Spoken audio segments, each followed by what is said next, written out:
So, so how do you break a trauma bond? This is a challenging and sensitive process. But here are 5 steps that will help you to break a trauma bond. Let's start with the first step. You've got to recognize that the trauma bond exists. And the trauma bond is an unhealthy connection to a person who is toxic and who triggers you and dysregulates your nervous system over and over again, causing anxiety, low self-esteem, issues with thought processing, foggy thinking, and is considered a form of abuse. So that's what trauma bonding is.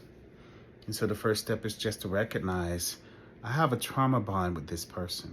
This person is either toxic or narcissist or both. And you want to acknowledge and understand the nature of the trauma bond. I'm attracted to this person because this person reminds me of a person in my past who abused me or treated me a certain way. Or a person in my past a parent maybe, who didn't show me love or attention, opened the door for me to be open to people who are not going to treat me right. And that's why I have the trauma bond with this person. And then, of course, you want to recognize the pattern of behavior of the person. What do? Do they curse you out and then they're nice? Do they take things from you and do all kinds of terrible, devastating things and then expect that saying sorry to you is going to solve the problem? So you look at their patterns of behavior. You pay attention to the attachment issue. You're attached to the person because the person does what for you? You have to figure that out. And so that's the beginning, is figuring out the pattern, figuring out that this is a trauma bond, and setting the stage to get yourself out of the trauma bond. Because it does have an impact on you mentally, emotionally, sometimes physically. And yes, sometimes physically. When you're in a toxic relationship with a person, there's a certain part of the brain that keeps getting triggered. It's called the dorsolateral anterior cingulate. The dorsolateral anterior cingulate. And when that's triggered, you feel physical pain. That's why some people, when they are in a relationship with someone and there's no actual physical abuse, they still feel physical pain. And that's because the part of the brain that registers pain is being triggered by this terrible treatment that you're getting. And so, yes, you recognize the trauma bond. You recognize everything that it's doing to you. And now you begin to do things to pull away from that trauma bond. The second thing that'll help you get out of the trauma bond is establishing boundaries. I can't stress this one enough. The narcissist, the toxic person, they live to overstep your boundaries. They live to step over the line that you put in the sand. They are the habitual line steppers. I heard Charlie Murphy say that on the Dave Chappelle show one time. And I was like, Charlie Murphy sounds like a therapist. And so toxic people, narcissists, live to step over the line. So you have to set boundaries and sometimes reset them. This is essential to you breaking the trauma bond. And so, of course, with this, you identify the line stepping activity, the behavior and pattern that they have, where to you it represents you keep stepping over the line. And you identify those behaviors. And then you verbalize to them, hey, I don't like this. Stop doing it. And when you do this, what's going to happen is the narcissist or the toxic person. They're going to try to talk you out of it or try to make you seem kind of silly for bringing it up. But what you want to do is be consistent. And you want to say, no, it's not silly. I really mean it. You have to do it this way. You want to be like a broken record. And of course, I'm talking about not if you're dealing with a malignant narcissist, because that may lead to physical altercation, but narcissist, covert, benign. You want to establish the boundaries. You want to verbalize the boundaries. And when you do this, you may even need to get support from people you trust. You know, a friend or someone, and say, hey, I'm working on this, because we already know it's hard for you to pull away. So you haven't just left, because I get that comment sometimes, in the comments section. Well, why don't they just leave? Or you should just leave. Or it's not that simple. If you could just leave a toxic person, then you would. But you've got that bond to them, a chemical bond. They keep doing positive and negative things, causing the dopamine release in your brain that attaches you to the person. So you can't just leave. So then you have to at least start by recognizing trauma bond and then putting a boundary up. And then get support from family and friends. Someone who'll just listen to you as you're trying to work through it. Not someone who will judge you. And then, of course, you set the boundary. You verbalize the boundary. And don't let them change your mind about the boundary. You stick with it. You become the broken record.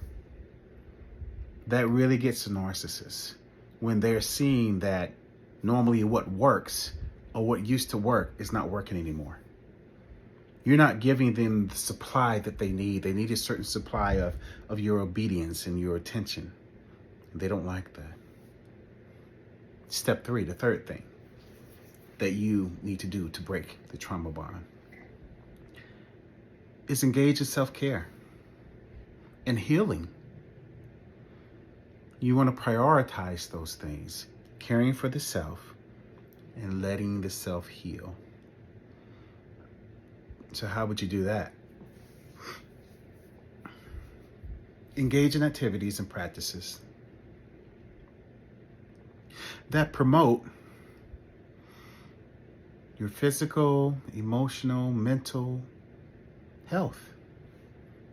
Do things that make you feel good. That helps create a buffer, and it helps create a certain energy that will further help you deal with the toxic person. And so you seek therapy. You practice mindfulness, self-compassion, be your own best friend, hug your own self. I did a video on that. Engage in hobbies and activities that bring you joy. Make time to rest and relax. Watch television shows that are funny and lighthearted and make you feel lighthearted. Develop a self-care routine that'll help you. That means get a massage if you can. Do things that relieve the body. And so that's the third thing you do is self-care and healing.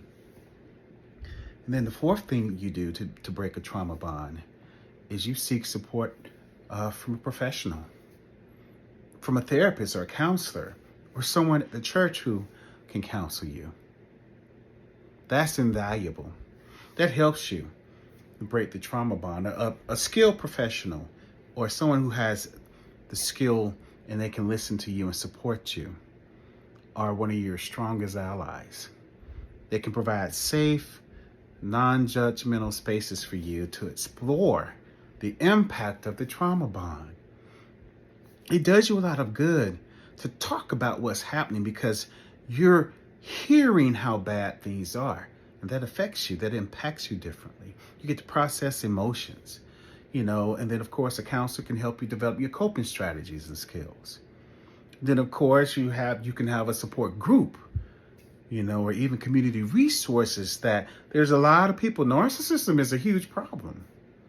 And so there's a lot of connections you can make to help you navigate the challenge of this journey that you're on right now. And then, of course, step 5, embrace growth and recovery. You need to approach the process of breaking the trauma bond with patience and self-compassion. That's your growth and recovery. It takes us a while to get deep in the trenches of this bad relationship. And so, yes, it's going to take a moment to get out of it. You want to recognize that it is a journey. It'll take a moment. It won't take forever, but it'll take a moment. It's a healing journey. And healing that isn't instantaneous. It happens. And so there's progress that has to be made. And you've got to recognize that it's not always going to be linear. That means not every single day are you going to make a lot of progress every day. And some days you'll even go backwards. And so recognize that. Recognize you're going to need a certain amount of resilience. Recognize that you can even take breaks from the work. Recognize that it's going to happen at your own pace. And when there are victories, celebrate them. Even the small ones. Wow, I really enforced my boundary today. Man, I really had a good day. I stayed away and I did these positive things. But even when there's setbacks, be kind to yourself. Be your own best friend. And say, man, I didn't do so well today, but I'm going to do better as this progresses. And so those are the 5 things that you need to work on so you can break this trauma bond. And doing these things not only will help you to break the trauma bond, but they will help you to never get into another trauma bond again.